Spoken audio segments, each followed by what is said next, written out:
chosen. 1. There is a reason your circle became smaller, a reason your phone grew quiet, a reason you can sit in a room full of people and still feel alone. And this is not abandonment, this is activation, because what you are experiencing is not loneliness. It is spiritual insulation, a deliberate separation designed by heaven itself, a hedge placed around your life because something inside you has matured, something dangerous to darkness, something the enemy cannot touch, copy, dilute, or counterfeit. And yes, even the devil has noticed. If this message resonates with your spirit, comment, "I am chosen right now," like this video, and subscribe, because messages like this do not find you by accident.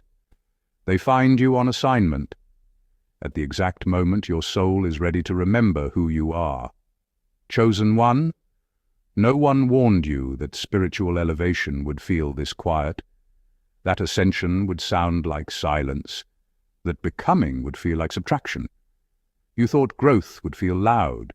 You thought divine favor would arrive with applause, recognition, validation, and companionship, but instead it came with distance. It came with silence. It came with separation, because God does not announce his most dangerous upgrades. He conceals them. People who once laughed with you now misunderstand you, not because you changed for the worse, but because you outgrew the frequency where they could recognize you. People who once had access to you now feel blocked, energetically and emotionally, because access to you is no longer casual, it is sacred. Conversations feel shallow because your spirit now speaks depth. Crowds feel heavy because your nervous system can sense misalignment. Noise feels draining because your soul has been trained for stillness. And here is the truth. Few are prepared to hear. God removes witnesses before he releases power, because what you are carrying now cannot be exposed to untrained eyes, unpurified intentions, or spiritually unauthorized access. The old environment would contaminate the new capacity. The wrong voices would interfere with the clarity being formed inside you. So God reduces the noise not to punish you, but to preserve you. Your loneliness is not a punishment. It is divine protection, a spiritual quarantine designed to keep your oil from being wasted, because the season you are in is not about being understood. It is about being prepared, not about being liked, but about being aligned. God is not hiding you. He is hiding what he placed inside you, hiding it from envy, from sabotage, from premature exposure, because what is revealed too early can be destroyed before it matures. This quiet season is where your discernment sharpens, where your intuition recalibrates, where your authority settles into your bones. This is where you learn to hear God without interference, to trust yourself without external validation, to stand without needing an audience. The enemy wants access, but access has been revoked. People want explanations, but explanations are no longer owed, because you are no longer living from permission. You are living from assignment. This phase may feel isolating, but it is strategic. It is the calm before embodiment, the stillness before visible impact, the womb before manifestation. And when you emerge, it will not be loud. It will be undeniable, because those who are truly chosen are not rushed into the spotlight. They are forged in silence, sealed in solitude, and released only when nothing in the room can interfere with what God has decided to do through them. Now let's dive deeper. Point 1. The loneliness you feel is not emptiness, it is containment. And this distinction changes everything. Most people misunderstand isolation because they measure life by stimulation, noise, interaction, feedback, validation. They confuse constant input with aliveness. But containment is a higher psychological state than stimulation. Containment is when the nervous system no longer needs external signals to regulate itself. It is self-held, self-stabilized, internally anchored. That is why your solitude feels heavy at first. Your system was trained to co-regulate with others, to borrow calm from conversations, to borrow identity from roles, to borrow meaning from reaction. You learn to feel real only when reflected back by someone else. But something has shifted. You no longer leak yourself into every room you enter.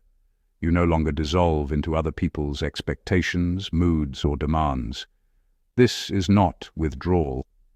It is compression. God did not remove people to punish you. God removed noise, so your internal signal could stabilize without interference. That is why isolation comes after growth, not before it. You cannot be contained until you have something worth containing. What you are experiencing is psychological consolidation. Your identity is no longer fragmented across relationships, social masks, emotional labor, or survival roles. It is integrating into a single center. This is why you can feel alone, even when people are present. Your psyche is no longer available for casual access. Your energy no longer disperses on demand. That is not antisocial. That is maturation. This is the womb stage of power. Power is never developed in crowds. Crowds dilute frequency. Crowds reward performance, conformity, and surface behavior, not truth. In crowds, you are trained to adjust yourself to be accepted. In isolation, you stop adjusting. You stop performing. You stop explaining. You stop negotiating your essence. And when performance ends, power begins. Because power does not come from being seen. It comes from being integrated. Containment is the moment your life force stops leaking outward and starts gathering inward. It feels quiet. It feels dense. It feels unfamiliar. But this is the stage where identity becomes unshakable, where presence becomes heavier than noise, and where your inner world becomes stable enough to shape the outer one.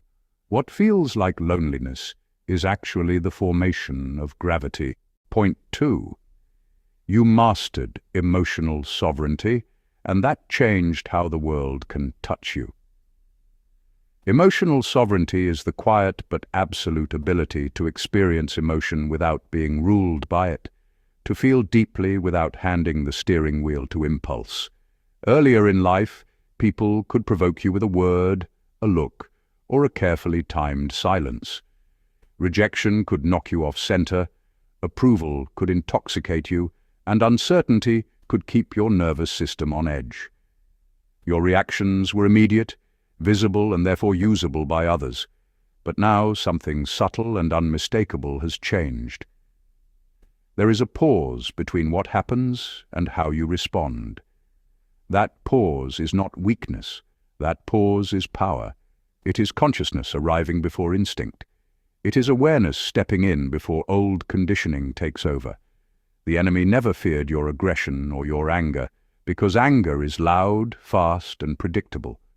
What the enemy fears is the pause, because in the pause, manipulation collapses. In the pause, emotional hooks find nothing to latch onto. You no longer explain yourself reflexively to people who were never seeking understanding. You no longer defend boundaries that are already firm. You no longer chase clarity from those who benefit from keeping you confused. And because of this, certain relationships did not end in dramatic confrontations or emotional explosions. They simply dissolved. You did not argue. You did not plead. You did not confront. You stopped feeding the dynamic, and without fuel, it starved. To untrained eyes, this looks like withdrawal or emotional distance. To trained eyes, this is mastery in its purest form.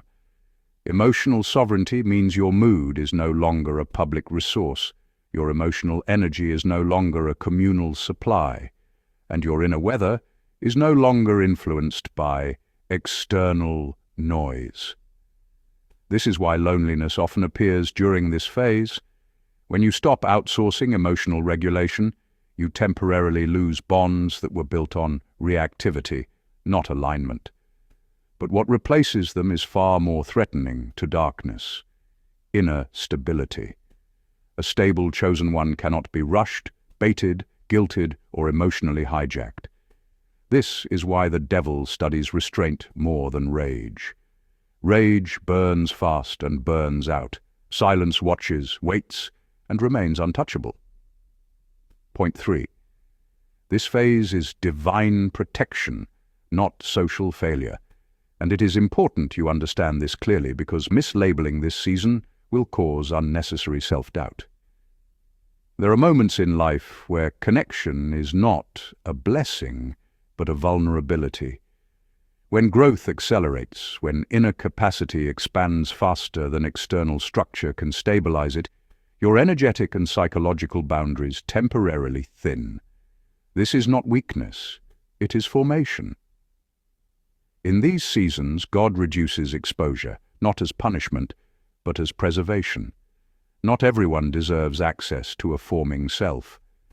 A half-built bridge is not meant for traffic.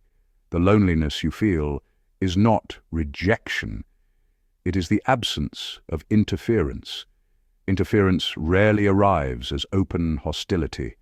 More often it comes disguised as concern that plants doubt, humor that carries envy, loyalty that hides attachment, or advice that subtly anchors you to an old version of yourself. God is not protecting you from people because people are evil.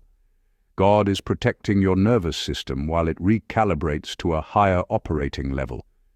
You are learning to regulate internally rather than borrowing stability from others. This is rare. Most people cannot sit with themselves long enough to hear their own internal language. Silence unsettles them. They need noise, validation, mirrors, and constant feedback to feel real. You are being trained differently. You are being taught how to exist without external mirrors, how to validate your own direction, how to trust internal alignment over social agreement. That is why your environment feels empty, but it is not empty. It is cleared. Cleared environments feel lonely only to those who mistake clutter for companionship. Clutter feels comforting because it distracts from self-confrontation. Clarity, however, requires space. Space reveals truth. Space amplifies intuition. Space strengthens discernment. Protection often feels like loss before it feels like peace, because the mind mourns familiarity, even when familiarity was limiting. This is not abandonment. This is strategic withdrawal. Heaven removes you from rooms that cannot hold the weight of who you are becoming, not because those rooms are bad, but because they are small. What once fit will eventually suffocate expansion. Solitude is not the destination, but it is the preparation. Before influence comes alignment. Before visibility comes stability. Before connection returns, capacity must be built. Expansion always begins alone. Point 4. You developed discernment, and discernment isolates by nature. Discernment is not judgment, not cynicism, not superiority. It is pattern recognition, refined by experience and consequence. It is the quiet intelligence that senses intent without accusation, that notices inconsistency without the need to confront it, that feels misalignment without demanding explanation. Discernment is the nervous system becoming intelligent. Once it activates, your tolerance drops, not because you became cold, but because your awareness became precise. You cannot unsee what you now see. You cannot unknow what your body now detects before your mind even speaks. This is why conversations begin to feel shallow, not because others lack depth, but because you now hear what is not being said. This is why social rituals feel scripted, repetitive, and hollow, because you recognize the unspoken transactions beneath them. This is why certain people feel loud without speaking, draining without touching, and chaotic without movement. Discernment strips away performance. It removes illusion, and illusion is the glue that holds most relationships together.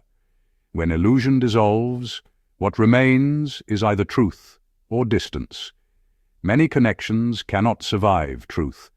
They were never built on alignment, only on familiarity, convenience, shared wounds, or mutual distraction.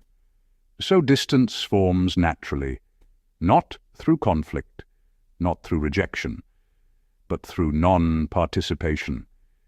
You did not push anyone away. You simply stopped feeding unconscious exchange. You stopped pretending not to notice. You stopped explaining yourself to people, committed to misunderstanding. You stopped bargaining with energy that felt wrong in your body. This is why the enemy wants discernment dulled, not destroyed, just softened enough to allow manipulation to breathe. Because discernment exposes without fighting. It dismantles deception without resistance. It makes manipulation expensive, exhausting, and unsustainable. The devil does not fear holy words spoken without awareness. He fears clear perception held in silence. He fears eyes that see patterns instead of stories. He fears nervous systems that no longer seek validation from noise. And you have mastered this quietly. No announcement, no spiritual performance, just a steady refusal to lie to yourself. This is why solitude followed. Not as punishment, but as protection, because discernment demands space. It cannot thrive in chaos. And now that you carry it, your life will naturally reorganize around truth, even if that truth initially looks like emptiness. Point 5. You entered the phase of silent authority. Silent authority is not something you perform. It is something that settles into you once you have stopped negotiating with yourself. At this stage, your presence regulates environments without effort or intention. You no longer explain who you are, what you tolerate, or where your limits lie.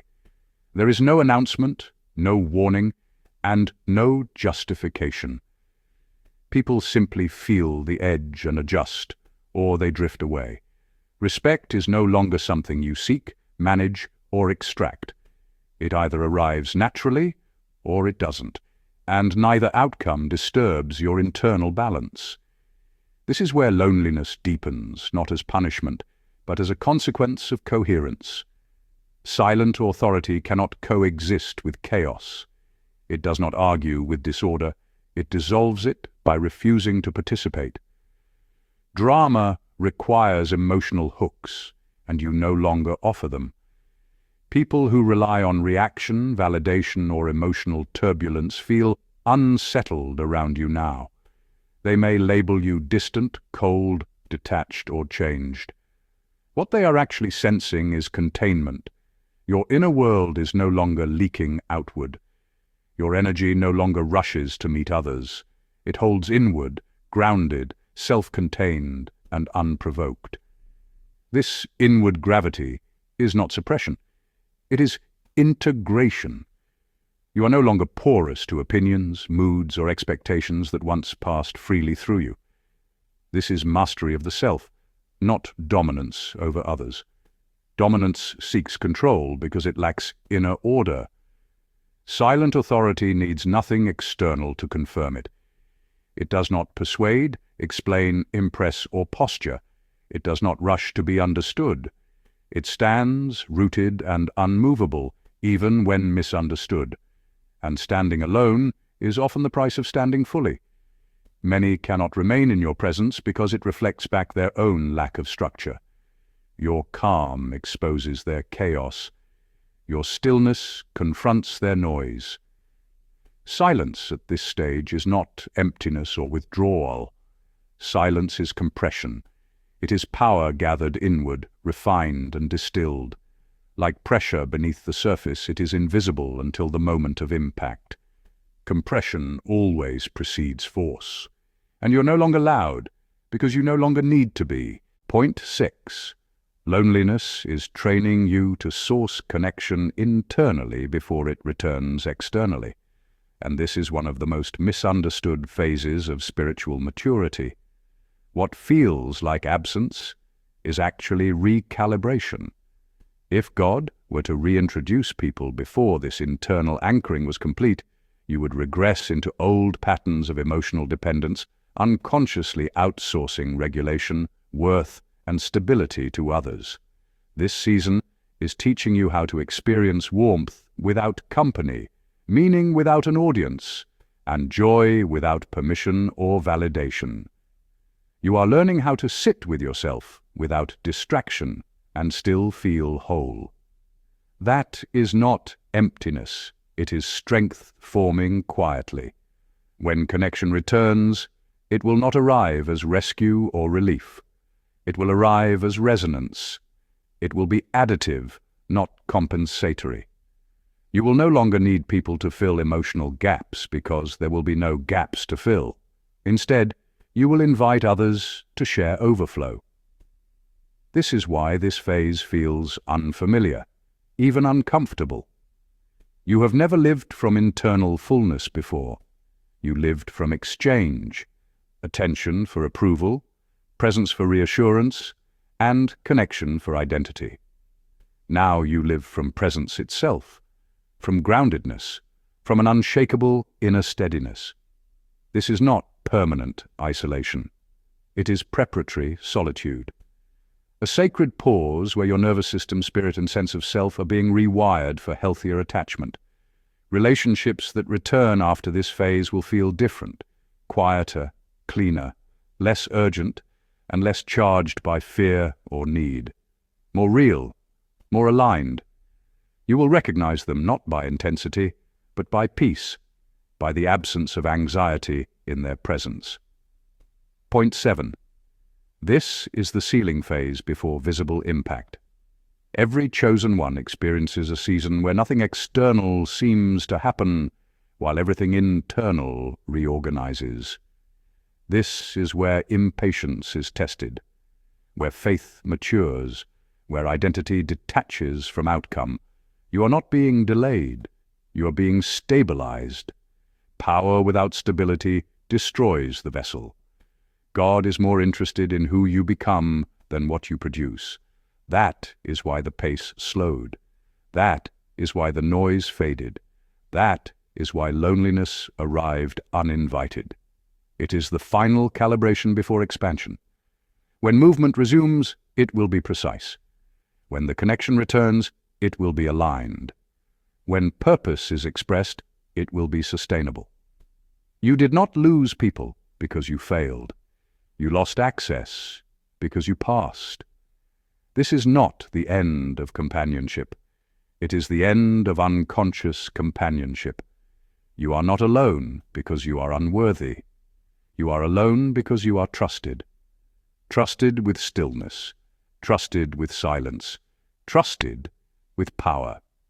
Chosen one, if your spirit recognizes itself in this message, comment, "I am chosen." Stay present.